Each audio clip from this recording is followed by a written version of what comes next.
Olá, Hugo, boa noite. Antes de mais, obrigado pelo teu tempo. Já tivemos aqui a fazer um pequeno ensaio antes. Este vai ser um bocado diferente dos outros episódios. Vamos falar um bocado de ti. Fomos colegas, já agora aqui um disclaimer para quem nos vai ouvir. Mas depois vamos tentar falar muito mais do teu trabalho. Não porque tu, como pessoa, não sejas interessante, mas porque quem ouviu os podcasts anteriores disse que querem saber ainda mais de física, ainda mais de física. Ok. Então, mas para começar, fala-nos um bocado de ti, estavas há bocado a contar um bocado do teu percurso antes da física, das artes e da geometria descritiva. Se calhar começamos por aí. Sim. Bom, primeiro, obrigado pelo convite neste teu projeto. Espero que corra tudo bem e que tenhas muitos ouvintes, porque é sempre bom ouvir-te. Sempre foi este, não, mesmo na facul, sempre foste assim uma pessoa que eu ia ver quando, não só como amigo, mas também depois assim como carola. Portanto, é bom estar a ser convidado por ti, termos. Obrigado. Mas pronto, espero também poder ajudar nessa parte da física que os teus ouvintes querem. Não, espero mesmo, porque há coisas que hoje em dia, passado quê? 20 anos quase 20 anos que saímos da Sim, faculdade, há coisas que já não, que já ia falhar completamente redondamente nos exames. Mas pronto, em termos de o meu percurso, primeiro sou de Lisboa. Acho que tive, há um podcast que às vezes hoje que tive sorte na lotaria social, basicamente. E, e dentro de tudo nasci numa uma família que sempre me apoiou, portanto nunca tive problemas de ah, recursos, digamos. Ou pelo menos os meus pais não me fizeram sentir que havia problemas de recursos. E sempre tive a pé, desde, eu diria que a partir de sempre na minha vida sempre estive ao lado da escola, ou seja, ia a pé para a escola e depois para a faculdade até, exato. sempre a Ias, pé, ias a estava pé ali para a ao lado. faculdade. Eu lembro-me, sim. Yeah. Sim. Às vezes tinha o luxo de ir de bicicleta, mas Também me lembro, sim. E eu também ia não, de bicicleta, mas cá uhum. não te lembras. Mas eu ia um bocado mais longe, ia de Odivelas. Pois, não, Depois eu deixei de era ir. tipo ali ao lado, tipo, tirava, tirava a bicicleta e ia para estacioná-la noutro sítio, basicamente. Eh, mas pronto, a escola também era uma escola que os meus pais fizeram um esforço de me meter. Estive no colégio moderno. Acho que também aí era uma escola que não lhe faltava recursos em termos ehm, de ajudar os alunos. Ah, e portanto, nessa parte acho que tive sempre sorte na lotaria, na lotaria social, é isso que eu te queria dizer. Mas pronto, aí no final do liceu, quando a pessoa está, tenho que escolher o agrupamento, outra coisa que me possibilitaram na escola foi fazer uma mistura entre artes e física. Em que eu tinha as aulas com o agrupamento de artes e depois, em vez de História da Arte, tinha Físico-Química. Ok. Ah, e depois acabei por ir para a FCUL, e para Astronomia e Astrofísica. Sim. E tinhas matemática? Quando tu tinhas quando tinhas arte e física ou química, também tinhas a disciplina de matemática? Sim, é verdade. Sim. Porque tinha que ter, sim.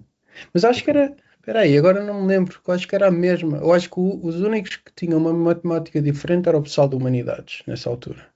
Não, Sim. depois o resto dos agrupamentos tinha tudo a mesma matemática, acho eu. Ok, ok.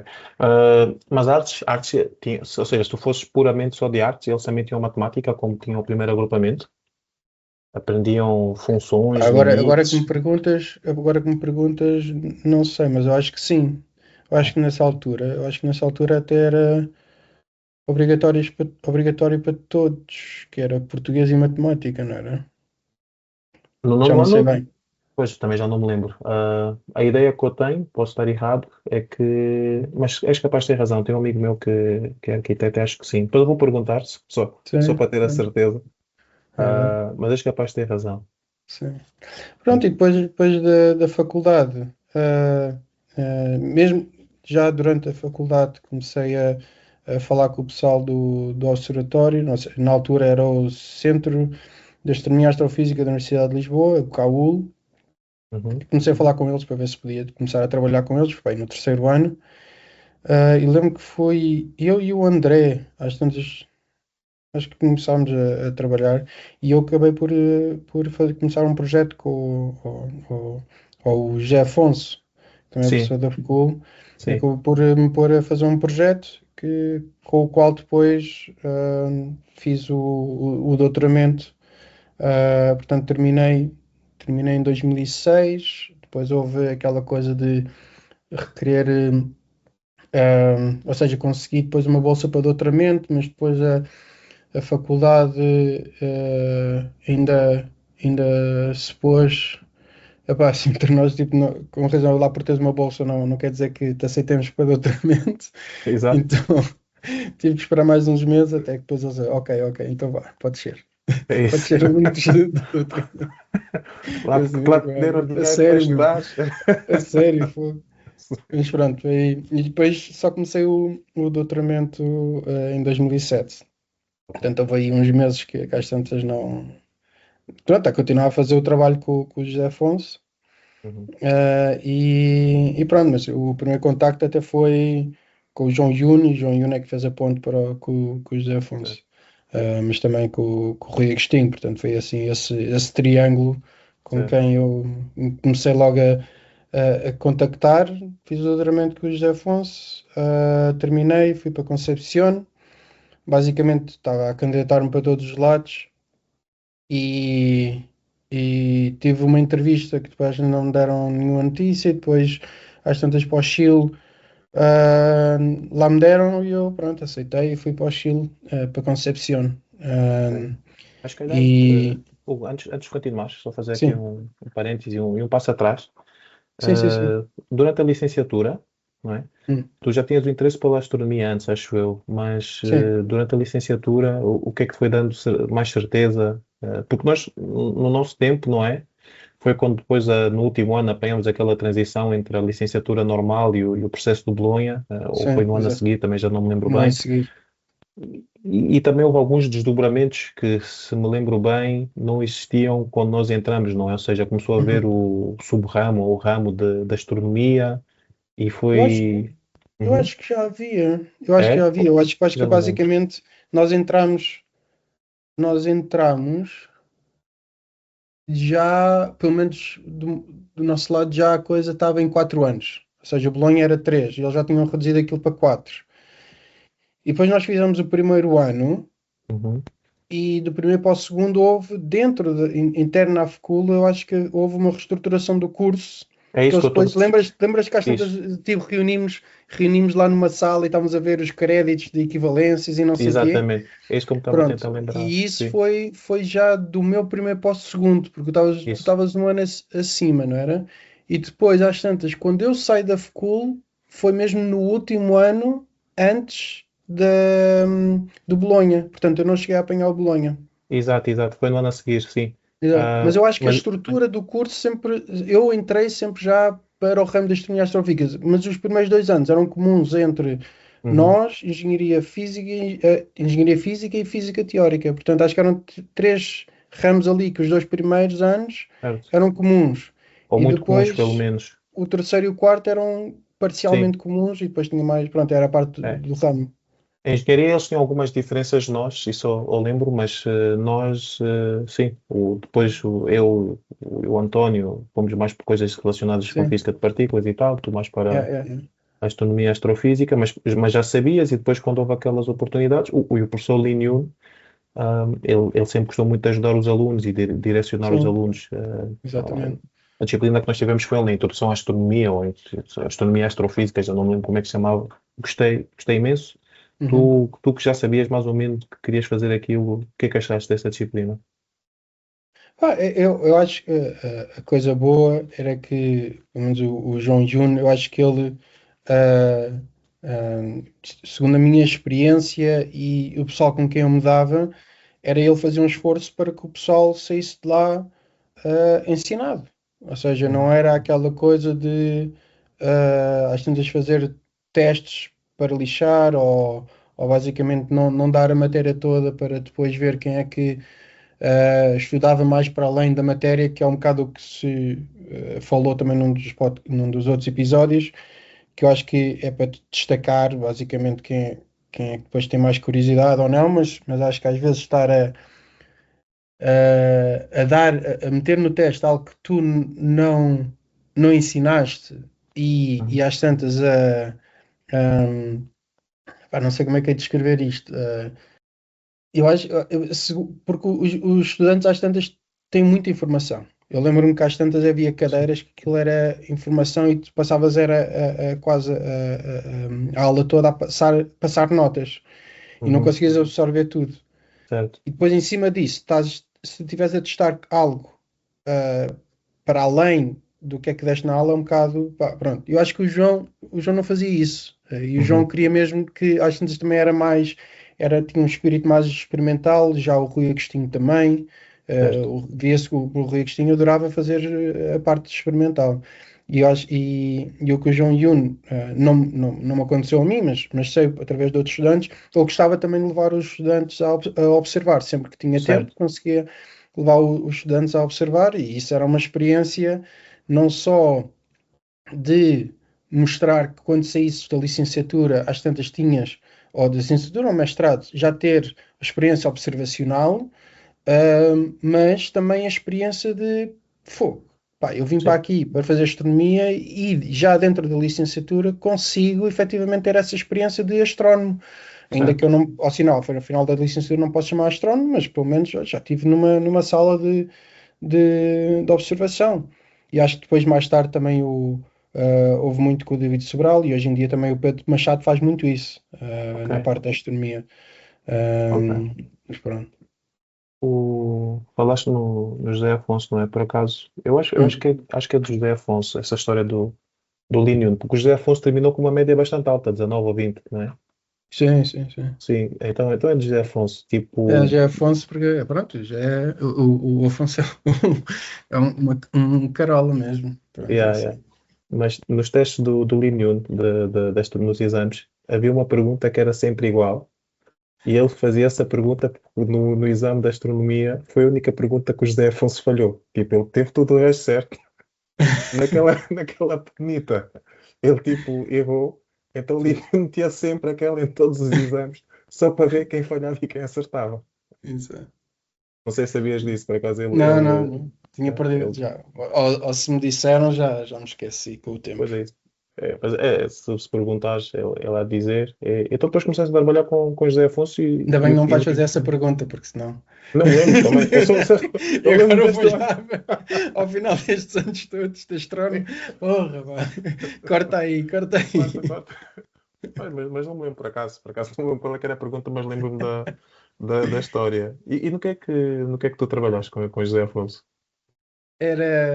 Começámos nessa altura, ahm, pá, estamos a falar de 2005, 2004, 2005, comecei a trabalhar com ele.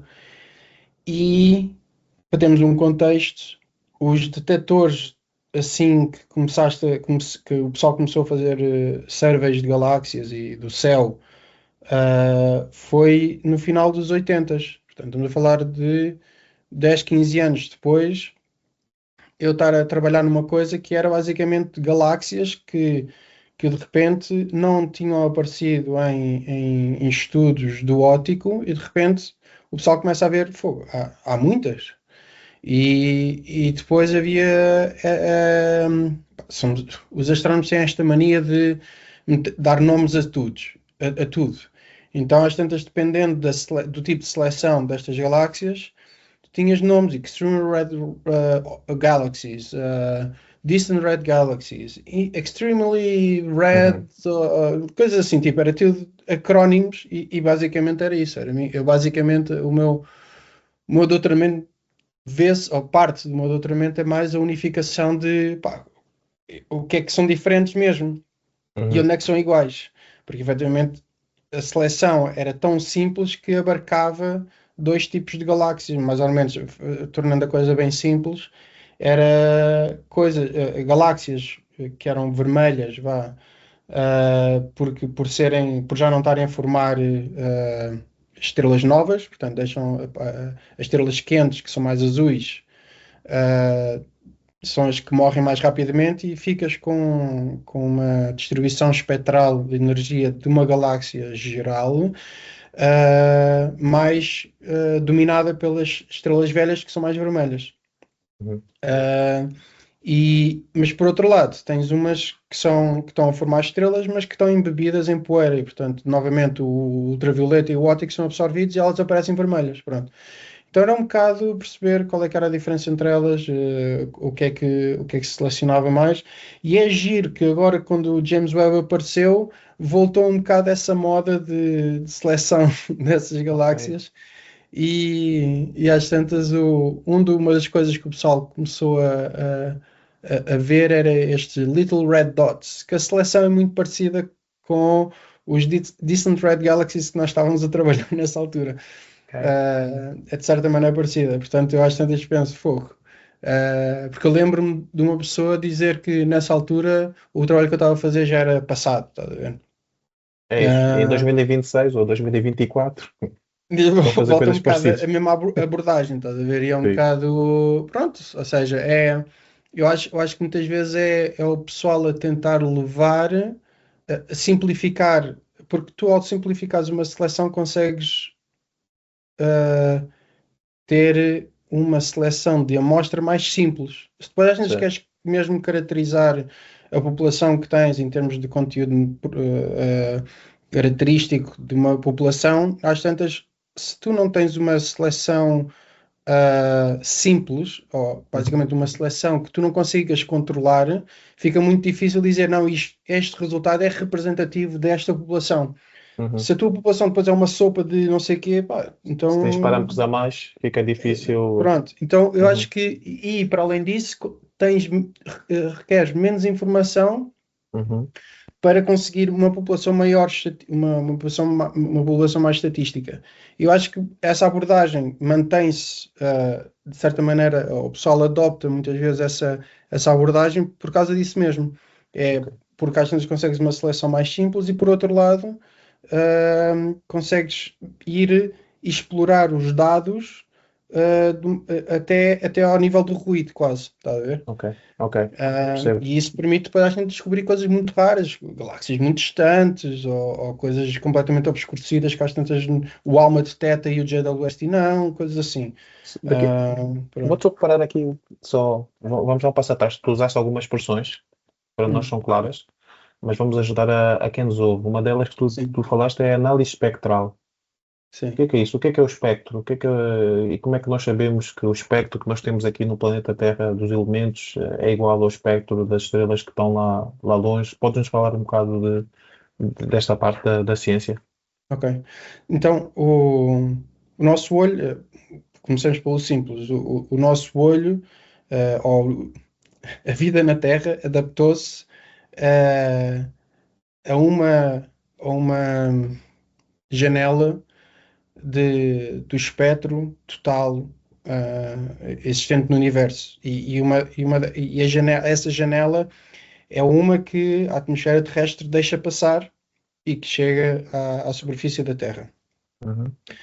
E, portanto, nós, durante até há pouco tempo, diria até há 200 anos atrás, só conhecíamos o chamado espectro, o regime do óptico, Sim, que mas o vai regime é que desde. é?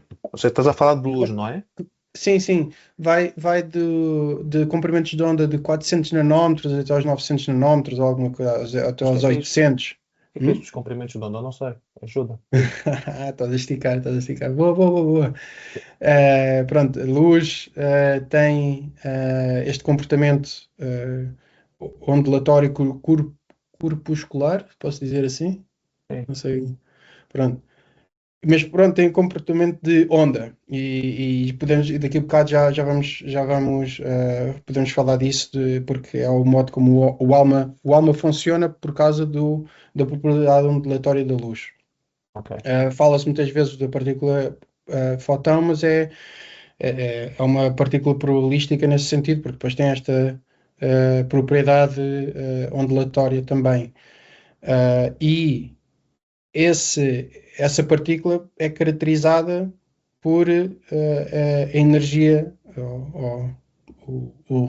como é que é? O intervalo de energia que pode obter, que depois se traduz numa onda que tem uma frequência ou um período que depois liga à energia que tem. Uhum. Um, Certo. e, portanto, estamos a falar de quanto maior for o comprimento de onda, menor é a energia dessa partícula, ou por outro lado, quanto maior a frequência e quanto menor o comprimento de onda, mais energética é esse fotão, Exato. basicamente. E como estavas a dizer há bocado, eu interrompi-te, não é? Esta Passei variação. essa.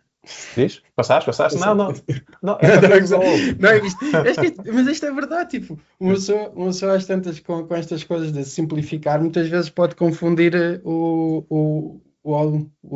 pessoa que está a ouvir, e Sim. acho que sempre foi um dos grandes problemas, dos grandes desafios, sempre foi, às tantas eu estar aqui anos e anos, às tantas eu estar na minha bolha e de repente tentar explicar Isso. certas coisas para o cidadão comum, basicamente. Exato. O que é óbvio para ti não é óbvio para nós que estamos fora Exatamente. da. Mas como estavas a dizer, eu interrompi-te, ou seja, depois cada partícula tem um comprimento próprio, uma frequência própria, é equivalente, porque a velocidade da luz é a mesma, e de acordo com a frequência ou o comprimento de onda que tem uma cor diferente. Não é? Ou seja, o espectro que tu estavas a dizer é este espalhamento ou este conjunto das várias cores que a radiação eletromagnética, também conhecida por Sim. luz, pode ter. Exato, as pessoas acho que têm que perceber desta maneira, ou seja, imagina que tens ah, sei lá, um feixe de luz a chegar para ti. Nem todas as partículas vão ter a mesma energia. E vai Uhum. ser, especialmente de estrelas, temos uma distribuição de a quantidade de energia que chega com determinada, ou seja, a quantidade de partículas que chegam até nós com determinada energia. Portanto, eu vou a cada frequência de, desse espectro e vou perceber quanta energia que estou a receber a cada frequência ou a cada Uhum. comprimento de onda. Certo. Portanto, eu vou fazer basicamente um histograma de, destas coisas. Portanto, o que, o que acontece é que eu, a isso, essa distribuição, estou a chamar distribuição espectral de energia. Uhum. Portanto, eu estou a ir pelo espectro, estou a ir por grupos de energia e estou a ver quanta energia é que estou a receber. E, portanto, e depois obtenho uma distribuição. Quanto mais quente for esse corpo que está a emitir, mais esse máximo está a ir para altas energias. Quanto mais frio, é o contrário. E, portanto, depois às tantas se fala muito de que a radiação cósmica de fundo tem estes 2,7 kelvins, que é Uhum. muito fria, porque o máximo depois também, ou não é porque, mas, ou sabes, ao caracterizar esta distribuição, percebemos que é uma distribuição de um corpo, vá, ou de algo que hoje em dia aparece como 2,73 Kelvin, mas é por causa, sabemos isso por causa da distribuição que emite, basicamente. Sim. E Ou quando, e seja, quando se fala de cores, só sim, para terminar, desculpa lá, sim, sim. eu às vezes falo e a minha mente começa a ir e perde-se um bocadinho. O que eu queria dizer é, tu introduziste um conceito que é de cor. A cor é a diferença de energia entre partes ou regiões do espectro. Portanto, Certo.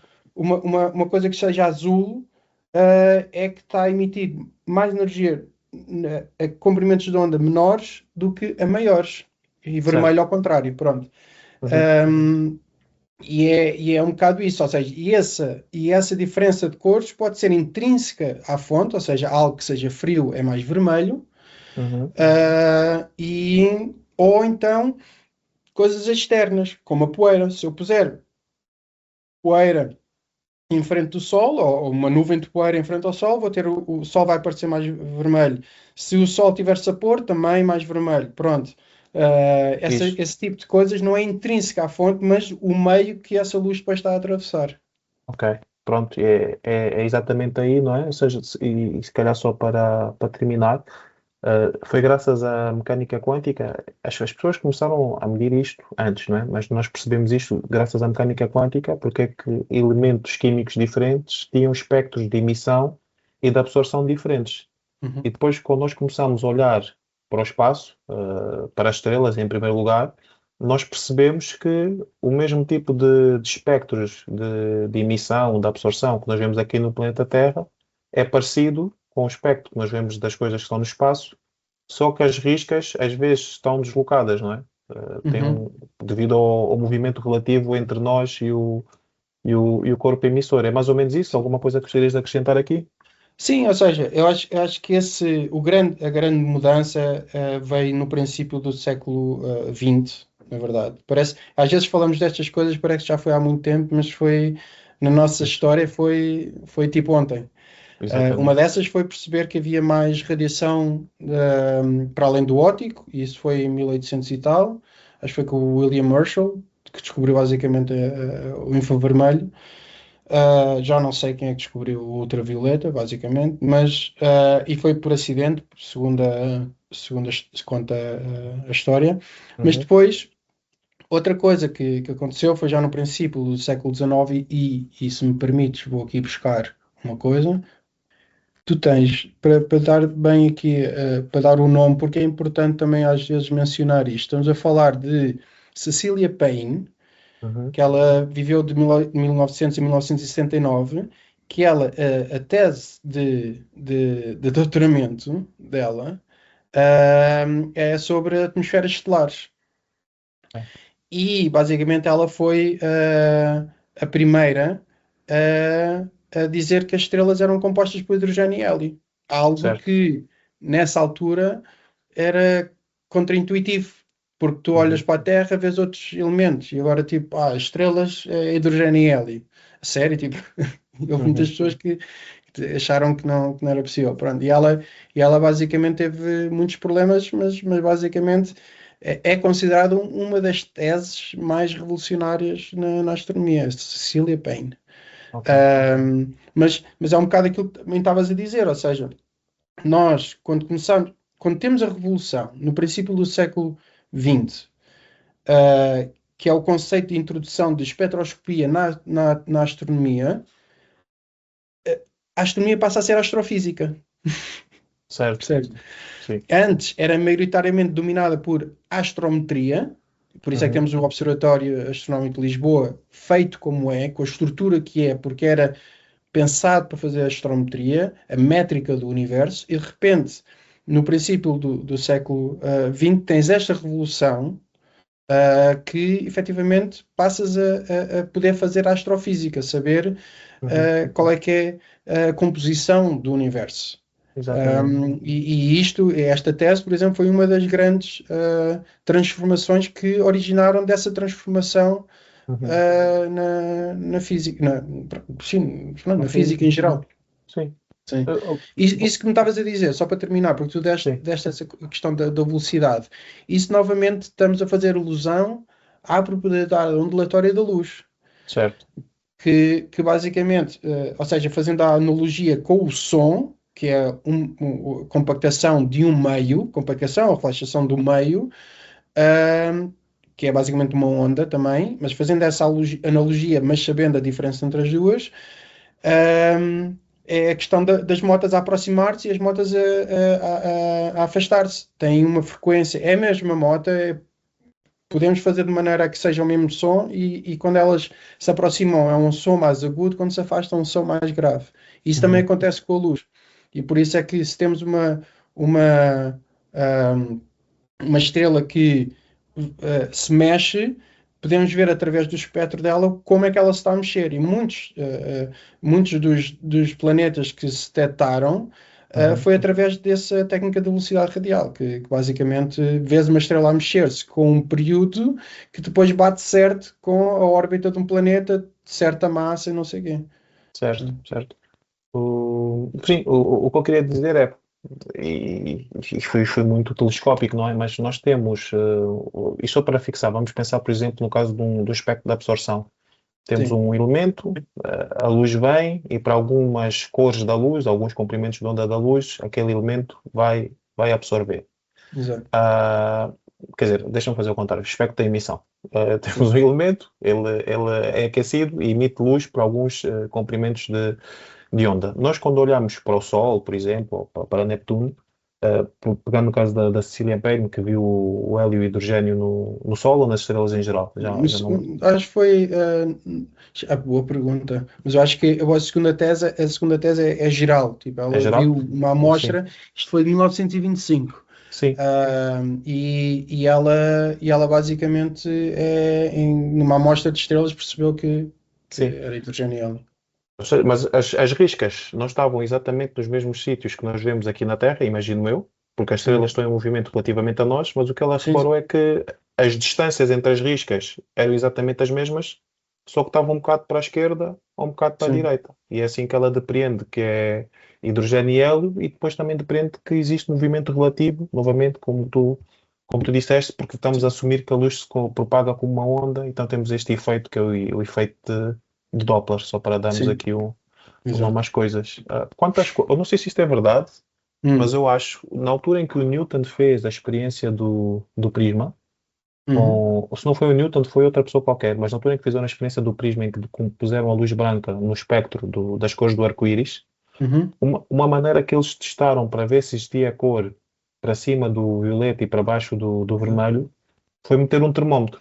Exatamente.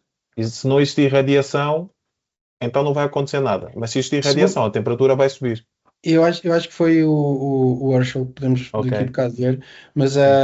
William Herschel, e segundo a lenda, foi acidental, porque ele basicamente tinha efetivamente, ele queria medir a temperatura de cada radiação, e às tantas o que ele faz, deixa o termómetro ao lado do espectro.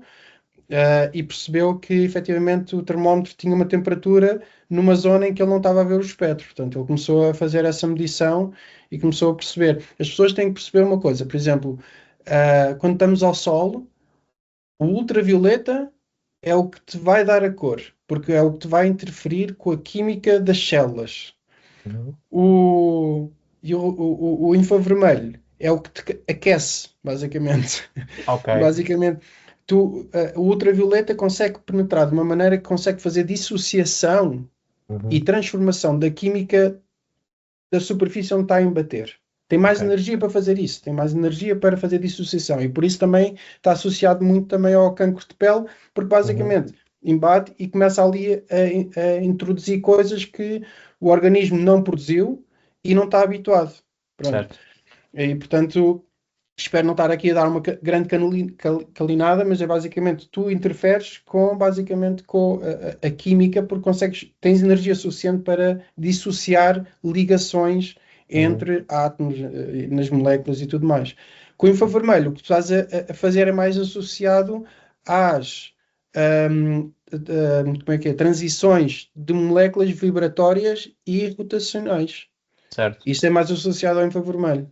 Certo. Aqui um bocado de termodinâmica, ou seja, da astrofísica tem que saber todos os ramos da física Pá, para mas trabalhar. estávamos há bocado a falar sobre a passagem do meu primeiro ano para o segundo ano da faculdade, e uma das coisas que eu consegui nessa coisa de troca de créditos foi ter créditos para aquilo bater certo, ter créditos para não fazer química, que era um dos cadeirões.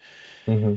E eu hoje tenho um livro, um calhamaço da minha mulher, que é Química, e pá, e tenho que às vezes ir lá ver, porque efetivamente hoje em dia trabalho no Alma e é moléculas e átomos e transações proibidas, Uhum. que nessa altura se calhar não percebi tão bem ou não absorvi, mas agora tenho que rever, porque efetivamente estou nesse mundo, Uhum. e é o que se chama astroquímica. Ok. E efetivamente Alma, no que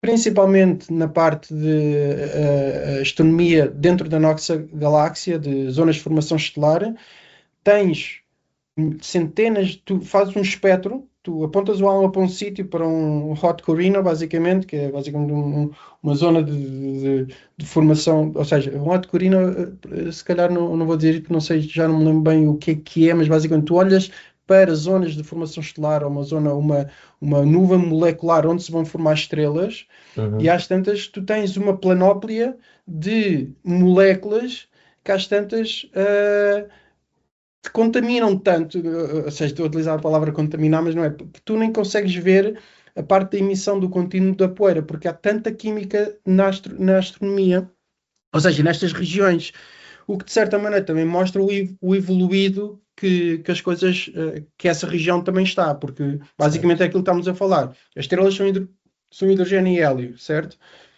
Mas depois as zonas onde elas se formaram têm uma química muito complexa, talvez. Por isso é que, Certo. se não fosse isso, não estaríamos aqui hoje, percebes? Ou Exato. seja, a nuvem que a às tantas deu origem ao sistema solar, deu origem a uma coisa que é dominada por hidrogênio e hélio, Uhum. mas é hidrogênio e hélio e depois um resquício de contaminantes, que nós sempre simplesmente dizemos hidrogênio, hélio, E lítio metais, e não é? metais. E metais. Tudo o resto isso eu lembro, do Linus dizia isso, sim.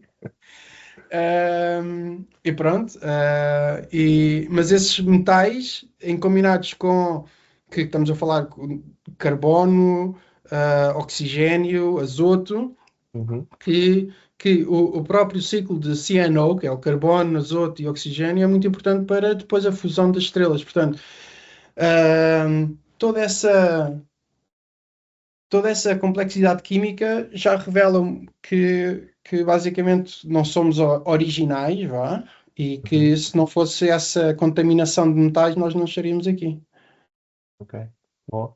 Então, voltando se calhar ao teu trabalho, agora estamos aqui a falar um bocado, ou seja, tu fizeste um estudo de várias populações e Uhum. algumas populações de conjuntos de galáxias eram vermelhas porque de facto eram vermelhas e Uhum. outras nós víamos como vermelhas porque havia poeira pelo meio que absorvia a maior parte da cor azul e o que sobrava era o vermelho.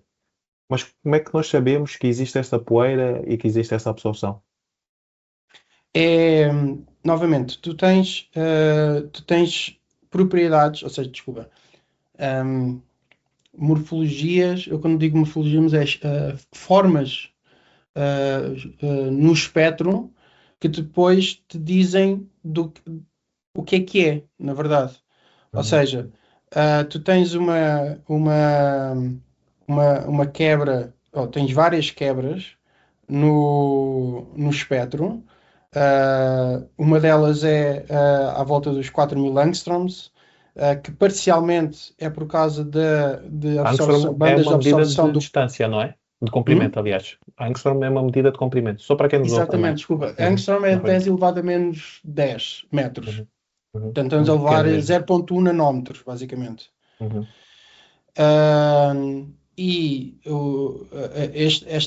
Esta absorção dos 4.000 angstroms é, agora, agora está-me a faltar a memória do que é exatamente, mas depois parcialmente tem a ver também com duas bandas de absorção, H e K, do cálcio.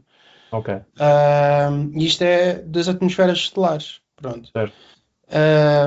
Depois tens outras, que é por exemplo, o Lyman Limit, que aí já é aos 900 angstroms, sim, que tem a ver com completamente, não é dissociação, mas é a ionização do átomo de hidrogênio.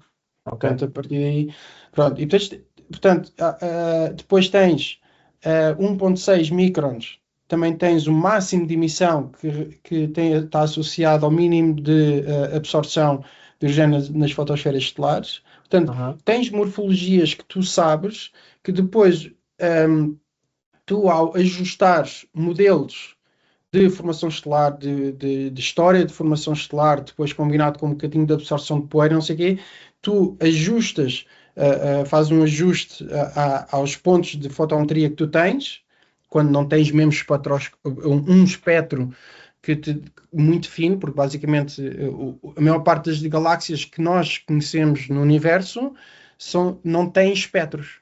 Não têm um Uhum. espectro como tu pensas, com linhas de emissão, não sei o quê. Na certo. verdade, é um tipo de espectro com uma resolução muito má e descontinuidade. Basicamente, o que tu fazes é por filtros. Ou seja, eu ponho um filtro aqui, ponho um filtro a determinada comprimento de onda e depois ponho outro que não é conjunto com Uhum, esse filtro, tens outro e depois fazes a questão das cores. Ou seja, eu vou quanta energia que estou a receber num filtro que estou a receber no outro. Portanto, basicamente estou ali a fazer um rastreamento do espectro com algo que não tem muita resolução espectral, mas depois uhum. permite ir muito mais profundo, porque estás a Ok, colher muito mais luz, estás a usar muito mais luz, ou estás a receber ok. muito mais luz de uma só vez. Um, e tu, ao fazeres o ajuste de modelos do que tu pensas que é a emissão das galáxias, depois tens uma distribuição probabilística da quantidade de poeira que tem, da quantidade de formação estelar é que está a fazer, Uhum, qual é que é a quantidade de massa estelar. Portanto, isso depois é tudo uma abordagem. Depois há muitos grupos que cada um tem o seu algoritmo de fazer este tipo de ajuste.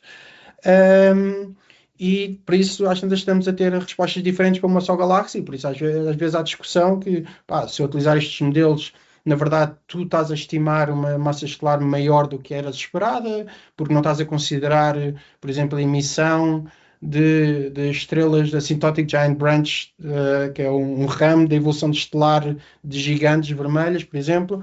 uhum. Se às tantas não tens isso em consideração, estás a sobreestimar uma massa estelar porque estás a pensar que, então tenho mais anãs. Tenho mais, não é anãs vermelhas, mas é tipo anãs, é basicamente as estrelas que estão na, disse mal, porque é basicamente eu estou a dizer nanãs porque estão na main sequence, mas na verdade eu queria dizer é tipo as estrelas mais pequenas, mais vermelhas. Portanto, Uhum. se uma galáxia te mostra mais vermelha, e tu estás só a considerar estas estrelas vermelhas e mais frias, então tens que ter mais para fazer o mesmo. Mas na verdade, se Certo. considerares depois a evolução de estrelas gigantes, aí depois aos tantos não preciso tanto. Pronto. Esse tipo de coisas depois é um bocado de giga-joga, a interação Uhum. entre pares, que depois uma pessoa evolui, né? Exato, exato. Mas pronto, parece-me que a espectrologia, aliás, não sei se é o nome correto em português, uma pessoa aprende essas Espectroscopia. coisas, espectroscopia, pronto, uma pessoa aprende isto em Sim. português, depois em inglês, e depois começa a traduzir para o que pensa ser português, é muito importante, não é? Ou seja, vocês basicamente analisam muitos espectros, depois podem fazer análise estatística, com várias técnicas estatísticas, para tentarem fazer Sim. interpolações, extrapolações e tentar perceber. Agora, uma coisa que também é interessante, e se calhar para terminarmos, ficamos aqui a falar sobre isto, Hum, sobre os buracos negros e as hum, sombras dos buracos negros, porque tu estiveste envolvido num trabalho sobre isto. hum. Explica-nos o que é um buraco negro e o que é a sombra de um buraco negro e como é que se mede a sombra e como é que se encontra um buraco negro. O exemplo que se dá sempre é imaginem-se na Terra a tentar tirar uma pedra para fora da Terra, da influência gravítica da Terra. Vamos atirar para cima e ela volta. Pronto. Porque ela saiu da minha mão com uma velocidade que não é suficiente para sair depois da influência gravítica da Terra. Isso chama-se velocidade de escape. A velocidade que é necessária dar a um objeto para que esse objeto depois saia da influência gravítica da Terra. No caso dos buracos negros, é efetivamente um corpo tão concentrado que a velocidade de escape desses corpos é maior do que a da luz. Como até agora não vimos nada que viaje mais rápido do que da luz no vácuo, não há objetos que conhecemos e que neste momento já vimos que não, a luz não escapa. E como A é que se vê sombra. se a luz Hum? não escapa, Hugo? Hum? Como é que se vê um buraco negro se a luz É não isso, é escapa? a parte da sombra, porque tu Ok. tocaste nesse conceito, a parte da Uhum. sombra. Porque basicamente é isso. À volta de um buraco negro, nós só conseguimos ver, supostamente, entre aspas, um buraco negro pela influência que ele induz na vizinhança. Portanto, o que acontece normalmente é o conceito de buraco negro que nós estamos mais habituados é o que se chama de um disco de acreção que se chama frio, mas não é nada frio, e fino, basicamente. E basicamente o que acontece é que há um material que se aproximou desta influência gravítica brutal e começou a orbitar esse corpo, como se fosse a cair dentro de um buraco, basicamente, que não é um buraco, claro. Mas a velocidade que atinge, às tantas chega a ser relativista, mas a variação da velocidade orbital com a distância a esse ponto de atração gravítica é uma variação muito. Então há muita colisão de material e isso vai Uhum. fazer com que aqueça. E ao aquecer, depois, como estávamos a falar há bocado, o relaxamento desse material, esse material quer relaxar-se, então vai emitir. Mas entretanto, voltou a chocar, voltei a energizar-me, vou tentar arrefecer, então estou sempre a emitir fotões de luz. Mas quanto mais energética for essa colisão, mais energética é o fotão que eu vou emitir. Uhum. Portanto, estamos a falar de o que se chamam quasars, tá Uhum. bem? Certo. Que é o tipo de acreção, como é que é? É o que se chama radiative mode, o modo radiativo. Basicamente, esse disco de acreção está sempre a emitir muito Uhum. no ultravioleta, no óptico, pronto, é dominado por essa radiação. E, uh, e devido a esse disco de acreção ser tão energético, estar-me a enviar uma luz tão energética, eu percebo que para isso acontecer tem que ser um objeto muito, muito massivo. Uhum. No caso da M87, Messier 87, é um tipo de acreção diferente, muito menos eficiente, ou seja, quando eu digo de acreção é a quantidade de material que entra um, para o buraco negro. Este disco já não é tão fino, segundo o que nós pensamos, não é tão fino, é mais extenso, é dominado por um campo magnético ordenado e forte. Quando eu digo forte, é um campo magnético parecido com os ímãs do frigorífico, mas para sentir a força é quando já está muito perto, não é à Certo. distância, é quando está Uhum. muito perto do frigorífico, podem sentir esse nível de força magnética, mas agora, em vez de ser uma coisa que cabe na tua mão, é um campo magnético que é do tamanho do sistema solar, basicamente. Ok, ok. Então é forte. Pronto, Sim. exatamente.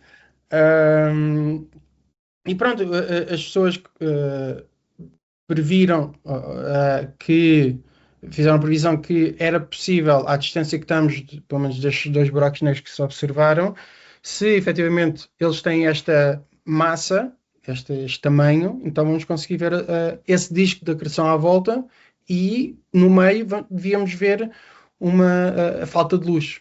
Uhum. Não é falta de luz a 0% porque há sempre luz no entretanto, ou seja, há sempre produção de luz entretanto, portanto, às tantas é um buraco que depois Sim. tem coisas à volta que é um buraco, ou seja, é um decréscimo da luz, mas não vai até zero, basicamente. Ok.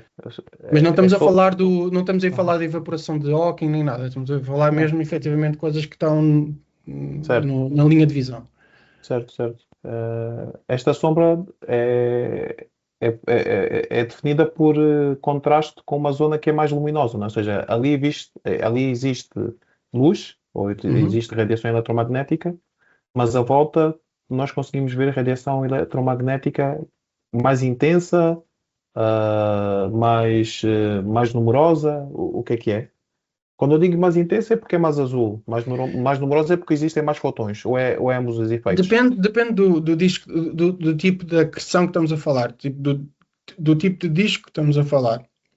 Mas efetivamente tens material já no seu estado de plasma a emitir, portanto é bem energético. Na verdade, é algo que ainda estamos a explorar. Só agora recentemente, com os resultados apresentados em 2019, é que começámos a a verificar que efetivamente o modelo bate certo, mesmo neste laboratório tão extremo, bate certo. No laboratório gravitacional é 87 e bate certo, até certo ponto também, no laboratório gravitacional que é o Sagitário A, que é o centro da nossa galáxia. Basicamente, as pessoas podem considerar isto mesmo, ou seja, nós na nossa Terra, na Terra não conseguimos ter laboratórios que nos levem a condições tão extremas como o que conseguimos no universo. Uhum. O universo tem coisas, é tão grande que tem coisas tão raras que depois às vezes nos permitem testar as nossas teorias e levá-las ao limite. E por isso é que a questão de física e a questão do cosmologias e astronomia sempre foi um dos grandes motores revolucionários do nosso conhecimento, porque foi onde nós obtemos laboratórios que não conseguimos ter na Terra. Certo. E pronto, acho que é um bocado isso. E os buracos negros é uma dessas que se consegue fazer e que está sempre a mostrar coisas novas que depois às tantas nos fazem coçar a cabeça, mas é isso, permitem-nos ter trabalho. Exato, exato. E tu analisas alguma coisa de ondas gravitacionais dos buracos negros ou é mais a Não, parte de não. ondas de luz mesmo? É só mesmo só. Uhum. A Exato. parte bariónica, digamos, da coisa, sim. Ok. Bariónica? O que é isto, bariónica? Diz-me. Não, pronto. Bariónica, ao que me refiro, bariónica é basicamente tudo o que seja ah, estas partículas que conhecemos, atómicas, que Uhum. depois podem se juntar para formar as moléculas, mas com a interação com a luz conseguimos vê-las nesta interação, troca de energia entre partículas, campos, às vezes Uhum. campos magnéticos, que há bocado estávamos a falar, também há troca de energia entre partículas e campos magnéticos. Estamos a falar, por exemplo, a emissão de sincrotrão, por exemplo. Um, e basicamente é isso, é tudo, é a tabela periódica. Basicamente, não sei se Ok. estou a simplificar demasiado, mas é Uhum. a parte, ou seja, é a tabela periódica e depois as partículas ainda mais pequenas que compõem cada átomo na tabela periódica. Porque depois há a parte da nossa ignorância, né? E já podemos ir mais daqui a bocado, que depois é o que as pessoas perguntam mais energia escura, matéria escura e isso tudo, ou Uhum. matéria negra, e depois às tantas é aí a parte da nossa ignorância, basicamente. Sim. Mas isso, se calhar, deixamos para um Sim, sim. próximo programa, mas Uhum. seria Mas interessante se calhar falar. seria um programa com outra pessoa, porque eu não sei nisso. Pronto. Não, mas eu pergunto a quem é que eu posso falar sobre isso. Exatamente, é melhor, aconselho, aconselho. Exato, exato. Não, mas obrigado, já aprendemos imenso. E relativamente ao teu trabalho, achas que. Qual é que é a ideia aqui? Nós falamos de trabalho que pessoas que falam português fazem e que fazem por esse Uhum. mundo e que é importante para a evolução da ciência. Relativamente ao teu trabalho, a coisas interessantes que tu tenhas feito, há alguma coisa mais que tu gostasses de indicar? Eu, neste momento, o trabalho que eu faço é, eu diria que tipo, é astroestatística, na verdade. Uhum, Uh, Utilizo, por exemplo, agora utilizo muito a molécula de monóxido de carbono, que é venenosa uhum. para nós, mas no Exato. universo é a segunda molécula mais comum no universo. Temos, Ok. temos o hidrogênio molecular, que é a primeira, depois temos o monóxido de carbono e depois temos água. E a Uhum. água é muito comum no universo até. Vê-se até, estranhamente, vê-se muito cedo na vida do universo. Portanto, Eu neste momento utilizo, por exemplo, o monóxido de carbono, porque trabalho muito com o Alma e uma das transições depois pode-se traduzir na quantidade de gás molecular, na sua fase hidrogênio molecular, basicamente, que tem os seus problemas portanto, é quase como que o trabalho que eu hoje estou a fazer é tentar induzir, né, também não diria prever, mas tentar estimar algo que eu não vejo através de outro indicador que tem os seus problemas. Ok, ok. Porque o hidrogênio molecular é muito estável. E ao ser muito estável, é difícil fazer com que ele imita. E, portanto, para conseguirmos ver uma transição de hidrogênio molecular, temos que ir para o infravermelho próximo e tudo mais. E basicamente vai estar associado a zonas que, de certa maneira, não são muito, tão comuns no universo, que não diria assim. São regiões no universo que são extremas e quentes que não permitem depois induzir a quantidade total de hidrogênio molecular que existe, que para as pessoas, para Uhum, que este um bocado de contexto, uh, para uma estrela se formar, tens de ter uma região fria, e essa é a parte contra-intuitiva da formação estelar. uhum, Tu basicamente tens de começar de uma nuvem de gás que colapsa para formar a estrela. uhum, Mas para colapsar tem que estar frio, porque se houver radiação, há uma força centrífuga, vá, uhum. Certo? que vai manter esse gás para fora. Uhum, Que depois, durante a maior parte da vida das estrelas, esse equilíbrio de radiação que sai e a gravidade que mantém a estrela compacta, vá, e a produzir energia, é uhum. um equilíbrio entre essas duas forças. Ok. Mas, primeiro, para te chegares a esse nível, tens que ter uma zona fria que colapsa, e a partir do momento que colapsa, aí começa a haver a fusão, mas existe este equilíbrio entre a radiação e a gravidade. Ahm, e para ter essas nuvens, estamos a falar de nuvens moleculares.